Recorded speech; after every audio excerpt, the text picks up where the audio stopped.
Hello friends. तो आज की इस वीडियो में हम लोग टेंसेस पढ़ना स्टार्ट करेंगे। इंग्लिश ग्रामर में वर्ब्स सबसे इम्पॉर्टेंट चीज़ है और उतना ही इम्पॉर्टेंट है टेंसेस।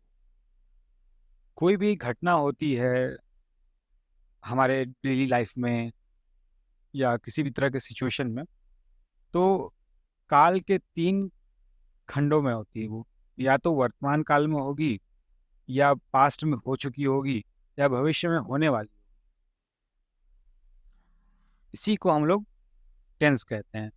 हिंदी में काल, इंग्लिश में टेंस। किसी भी सेंटेंस को बनाने में सबसे इम्पोर्टेंट ये टेंस ही होता है। हम जब किसी से बात कर रहे हैं तो हम उससे कुछ उसको कुछ ऐसा बता रहे हैं जो कि अभी हो रहा है। तो ऐसे सिचुएशन में हम लोग प्रेजेंट टेंस के रूल्स अप्लाई करेंगे। हम कुछ लिख रहे हैं, किसी को चिट्ठी लिख रहे हैं मान लो, और उसमें बताना है कि पास्ट में कुछ ऐसा हुआ था, उसके बारे में मान लो बताना है, तो पास्ट टेंस वाले रूल अप्लाई।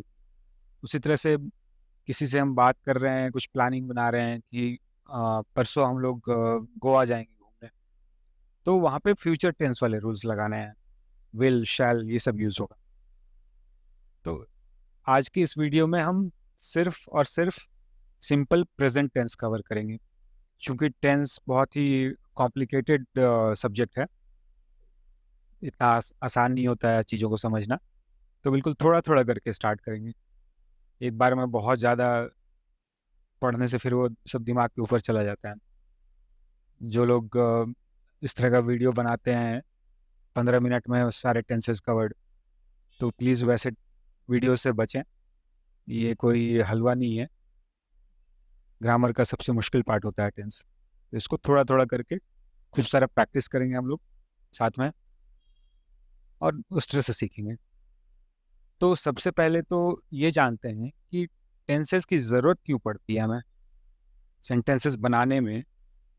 किसी से बातचीत कर रहे हों या कुछ लिख रहे हों, तो हमें ऐसा क्या सिचुएशन आता है जहाँ पे कि टेंसेस की ज़रूरत पड़ती है, टेंस के रूल्स लगाने पड़ते हैं।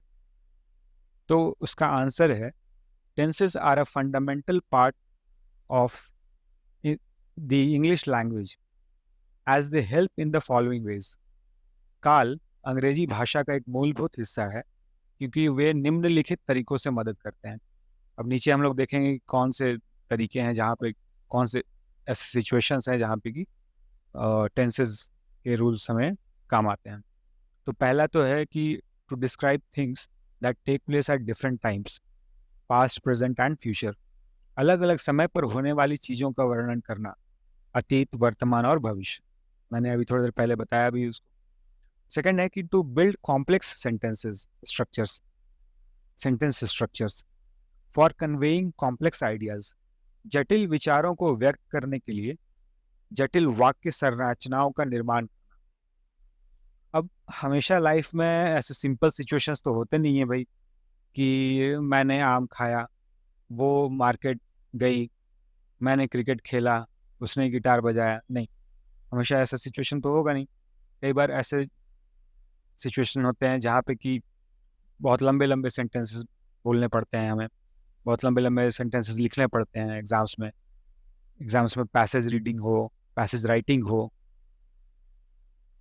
कहीं हम कुछ भाषण दे रहे हैं, कोई स्पीच दे रहे हैं, तो वहाँ पे पूरा पूरा पैराग्राफ बोलना है, पूरा एक पैसेज बोलना है, ऐसे लिखना है, ऐसे बोलना है। तो वैसे सिचुएशंस में टेंसेस का कंप्लीट नॉलेज होना बहुत ज़रूरी है।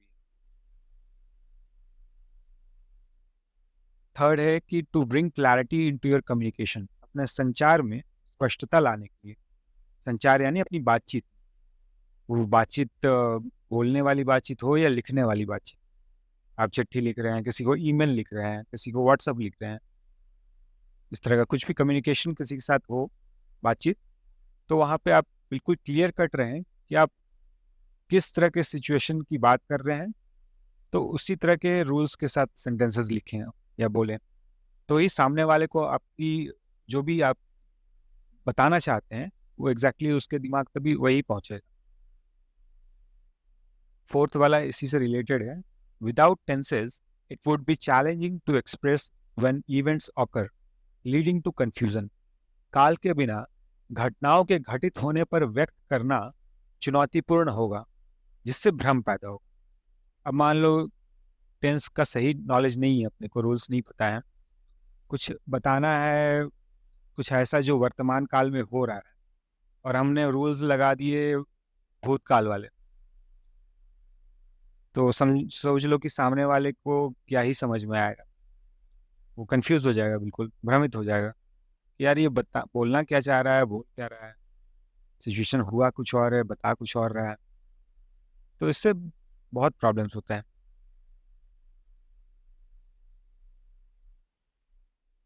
टेंसेस के प्रकार देखते हैं। काल के प्रकार 3 मेन प्रकार हैं, हमें पता है इसके बारे में: प्रेजेंट टेंस, पास्ट टेंस और फ्यूचर टेंस। वर्तमान काल, भूतकाल और भविष्य काल। इन तीनों के 4 फॉर्म्स होते हैं: सिंपल, कंटिन्यूअस, परफेक्ट और perfect continuous. Each of the 3 above mention यानी ऊपर जो मेंशन किया है tenses can further be divided into sub parts. This sub parts include, हर एक के 4 सब पार्ट। सब पार्ट मतलब 4 और उसके भाग होते हैं। तो आज की इस वीडियो में हम लोग सिर्फ प्रेजेंट टेंस कवर करेंगे, और प्रेजेंट टेंस में भी सिर्फ और सिर्फ सिंपल प्रेजेंट टेंस कवर करेंगे। थोड़ा थोड़ा करके पढ़िए, दिमाग पे ज़्यादा जोर मत दीजिए, कुछ समझ में नहीं आएगा। थोड़ा पढ़ेंगे तो अच्छे से समझ में आएगा, और लॉन्ग टर्म के लिए आपके दिमाग में रहेगा ब्रेन में। ओके, सो अब यहाँ पे एक सबसे इम्पॉर्टेंट बात आती है, what do we use to show this tenses. हम टेंसेस को दर्शाने के लिए क्या यूज करते हैं? इसको आप कुछ ऐसे समझो कि मैं रहता तो बैंगलोर में हूँ, लेकिन मैंने जाने का डिसाइड किया दिल्ली। अब डिसाइड तो कर लिया कि हाँ भाई जाना है, लेकिन जाएंगे कैसे, माध्यम क्या है? या तो फ्लाइट से जाएंगे, या ट्रेन से जाएंगे, बस से, चल के, पैदल, बैलगाड़ी से, रिक्शा से, ऑटो से, कुछ तो एक माध्यम होगा। तो टेंसेस को दर्शाने का जो माध्यम है वो ये वर्ब्स है।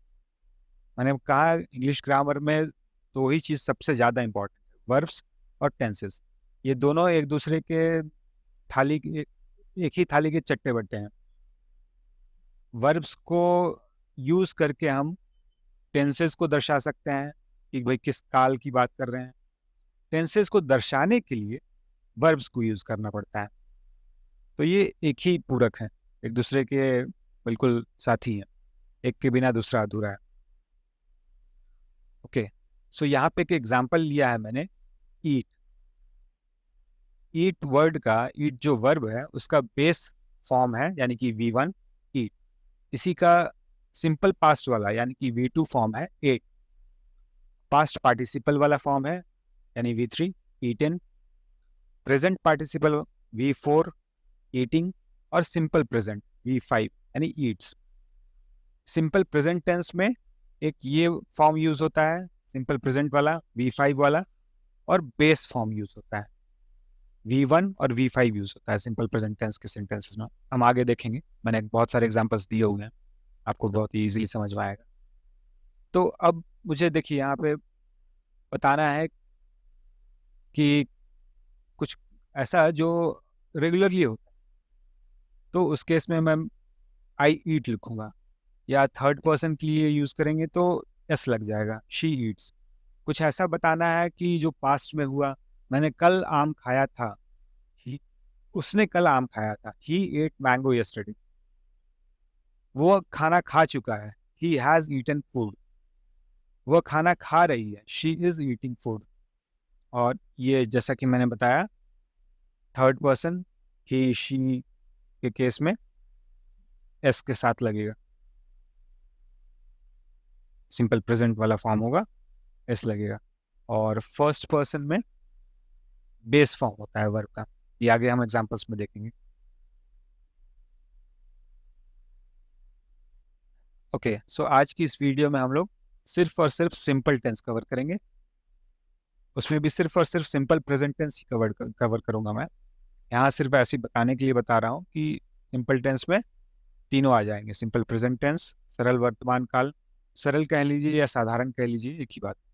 सिंपल पास्ट टेंस सरल भूतकाल, और सिंपल फ्यूचर टेंस सरल भविष्य काल। Okay, so simple present tense यानी सरल सरल वर्तमान काल किस तरह के सिचुएशंस में यूज करते हैं? तो दो तरह का सिचुएशन है। एक तो कि used for something that happens on a regular basis, नियमित रूप से होने वाली किसी घटना के लिए उपयोग किया जाता है। ये सिंपल प्रेजेंट टेंस का जो रूल रहेगा वो ऐसी घटनाओं के लिए हम यूज करेंगे लिखने में या बोलने में जो अक्सर होती है। आई प्ले क्रिकेट एवरी मॉर्निंग, मैं हर सुबह क्रिकेट खेलता हूँ। अब ये ऐसा काम है जो हर सुबह होता है, तो ऐसे सिचुएशन में हम लोग सिंपल प्रेजेंट टेंस का रूल अप्लाई करेंगे। मैं आगे आपको बताऊंगा उसका सेंटेंस स्ट्रक्चर कैसा होगा, वाक्य संरचना कैसे रहेगा, सेंटेंस बनाएंगे कैसे, वो आपको बताऊंगा मैं आगे। I eat ice cream every day, मैं रोज आइसक्रीम खाता हूँ। He walks to his office daily, वह रोज अपने ऑफिस पैदल जाता है। तो यहाँ पे हर काम जो लिखा हुआ है यहाँ पे, ये सारा रोज होता है, अक्सर होता है। दूसरा सिचुएशन जहाँ पे कि सिंपल प्रेजेंट टेंस का रूल अप्लाई होगा वो ये है कि टू टेल फैक्ट्स, तथ्य बताने। तथ्य यानी कुछ ऐसा जो सत्य है। For example, the sun rises from the east, सूर्य पूर्व से उगता है। ये बिल्कुल सच बात है, कभी पश्चिम से उगेगा ही नहीं, इसमें कोई फेरबदल नहीं होने वाला है। कैट्स ईट माइस, बिल्लियां चूहों को खाती हैं। Birds fly in the sky, पक्षी आकाश में उड़ते हैं। तो ऐसे सिचुएशंस को बताने के लिए आप लिख रहे हो या किसी को बता रहे हो तो सिंपल, उसको बिल्कुल एकदम सिंपल सा प्रेजेंट टेंस वाला रूल रखिएगा। आइए अब देखते हैं इसका स्ट्रक्चर क्या होगा, रूल क्या होगा। Sentence structure, simple present tense, वाक्य संरचना, वाक्य बनाएंगे कैसे। तो दो तरह का यहाँ पे सिचुएशन मिलेगा। एक तो है कि थर्ड पर्सन सिंगुलर, यानी कि ही शी या फिर कोई सिंगल नाउन आएगा। तो ऐसे केस में सब्जेक्ट रहेगा प्लस V1। यहाँ पे देखिए आप,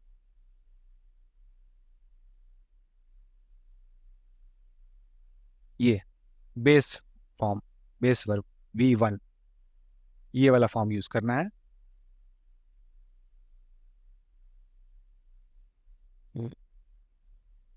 और ऑब्जेक्ट रहेगा। एग्जांपल्स देखते हैं। ही प्लेज क्रिकेट, ही हो गया सब्जेक्ट, वर्ब का,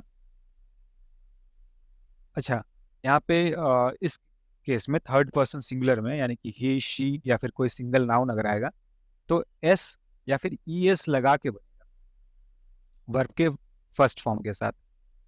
तो प्ले वर्ब का बेस फॉर्म है, फर्स्ट फॉर्म है, उसमें एस लग गया क्योंकि ये थर्ड पर्सन है। दो लोग आपस में बात कर रहे हैं कि वो क्रिकेट खेल रहा है, तो इसलिए इसको थर्ड पर्सन कहते हैं। फर्स्ट पर्सन तब होता है जब मैं खुद अपने बारे में बात करूं। सेकंड पर्सन तब होगा जब मैं बात कर रहा हूं लेकिन किसी और से बोल रहा हूं। और थर्ड पर्सन होगा जब दो लोग आपस में बात कर रहे हैं किसी तीसरे व्यक्ति के लिए।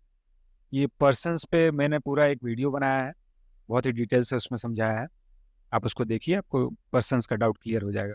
फर्स्ट पर्सन क्या होता है, सेकंड पर्सन क्या होता है, थर्ड पर्सन क्या होता है, कब कहाँ क्या यूज़ करते हैं, कौन सा प्रोनाउन यूज़ करते हैं, ही शी, ये सब प्रोनाउंस हैं, ये कब यूज़ करना है, उसमें मैंने बताया। तो थर्ड पर्सन यहाँ पे है, ही प्लेज क्रिकेट, वह क्रिकेट खेल रहा है। शी गोज टू मार्केट, गो का base form plus E S, V1 form plus E S लगा है सब्जेक्ट और ऑब्जेक्ट के बीच में। शी हो गया सब्जेक्ट, मार्केट हो गया ऑब्जेक्ट। ये टू प्रीपोजिशन है, इसके बारे में भी मैंने वीडियो बनाया है। प्रीपोजिशन सब्जेक्ट और ऑब्जेक्ट के बीच का रिलेशन बताता है। राहुल ब्रिंग्स फूड, जैसा कि मैंने यहाँ पे बताया था, सिंगल नाउन, अगर एक नाउन रहेगा राहुल, एक नाउन, एक सिंगल व्यक्ति है, तो बेस फॉर्म जो है वर्ब का ब्रिंग, उसमें एस लग गया और ऑब्जेक्ट लगेगा, राहुल ब्रिंग्स फूड। रोशनी टीचेज मैथ्स, टीच जो बेस फॉर्म है उसमें ई एस लग गया। अब ये आपको बहुत सारा प्रैक्टिस और बहुत सारा पढ़ने के बाद ही ये सब याद रहेगा कि किसमें एस लगेगा और किसमें ई एस लगेगा। इसका कोई ऐसा फॉर्मूला नहीं है, ये सब आपको प्रैक्टिस करना पड़ेगा बहुत।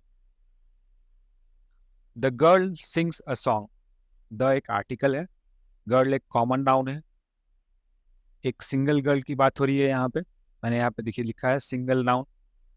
तो ऐसे केस में वर्ब का बेस फॉर्म और एस लगेगा, यहाँ सिंग के साथ एस लगेगा, सिंग के साथ ईएस नहीं लगता है।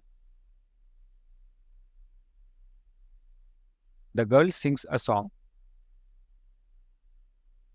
अब ये सेकंड सिचुएशन देखते हैं, जहाँ पे कि फर्स्ट पर्सन और सेकंड पर्सन का सिंगुलर और प्लूरल ये दोनों ही फॉर्म, यानी फर्स्ट पर्सन हो गया आई, फर्स्ट पर्सन सिंगुलर हो गया आई, फर्स्ट पर्सन प्लूरल यानी जब एक से ज्यादा लोग बात कर रहे हैं, तो उसके लिए हम लोग जो प्रोनाउन यूज करते हैं वो है वी।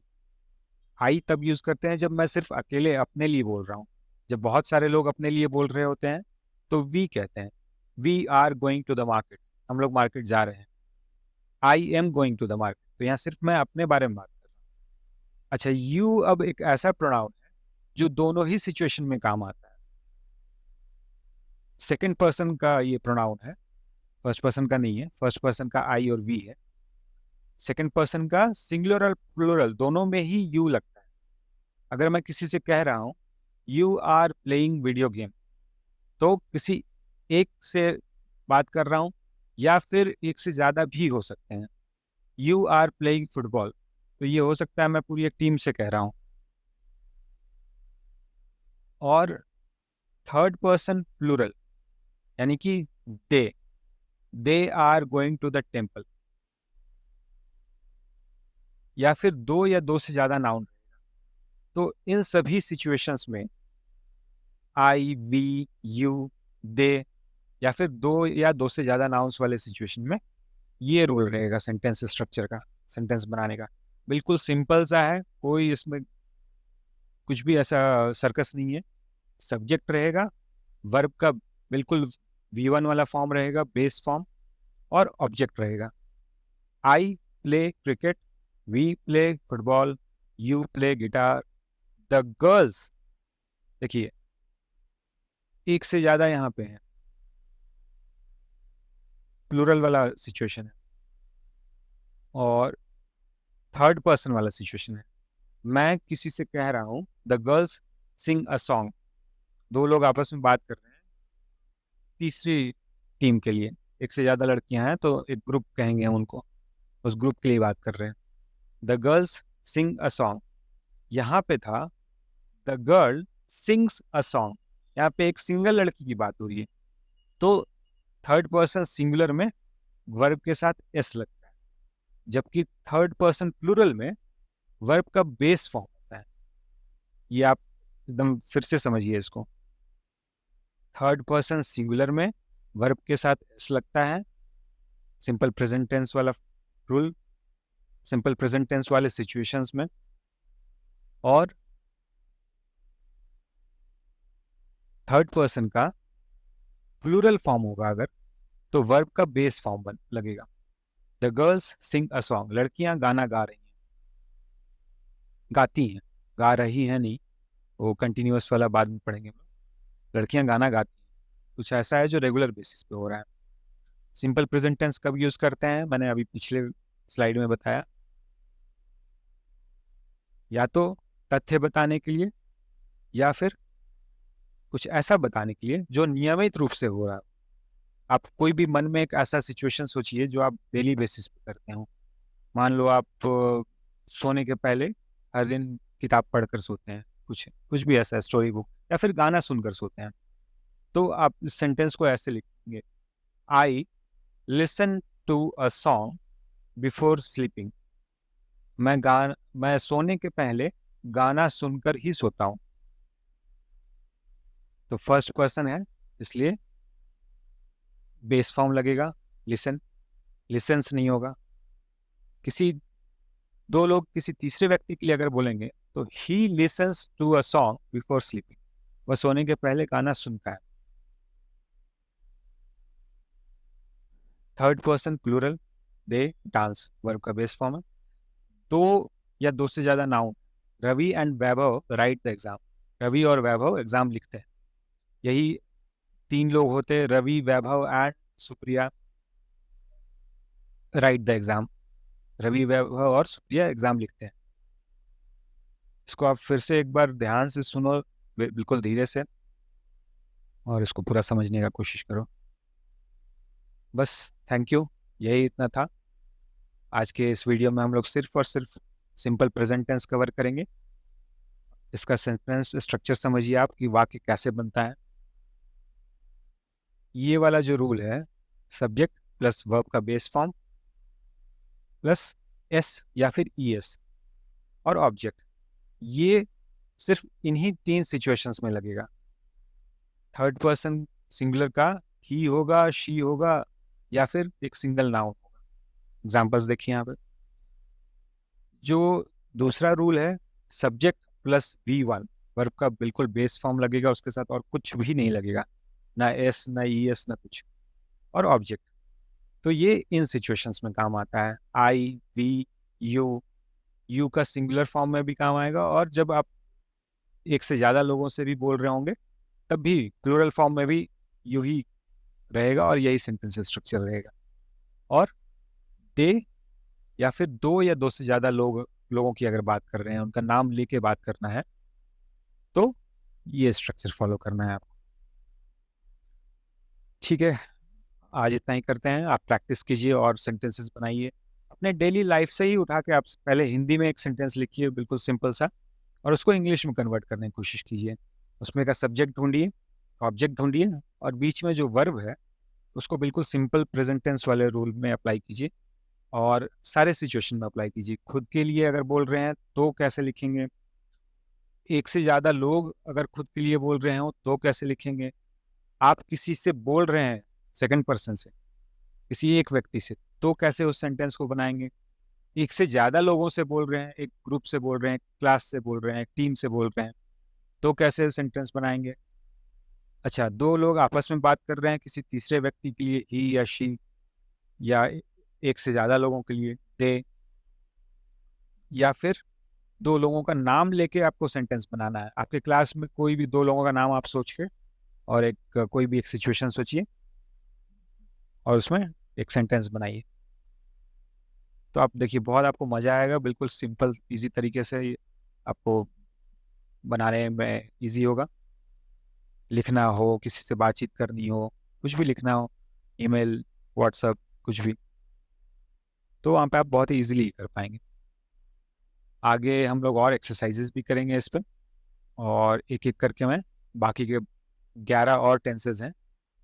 मैंने बताया 3 मेन कैटेगरी है, और हर एक में 4-4 है, तो टोटल 12 है। उसमें से एक हमने कवर कर लिया, सिंपल प्रेजेंट टेंस।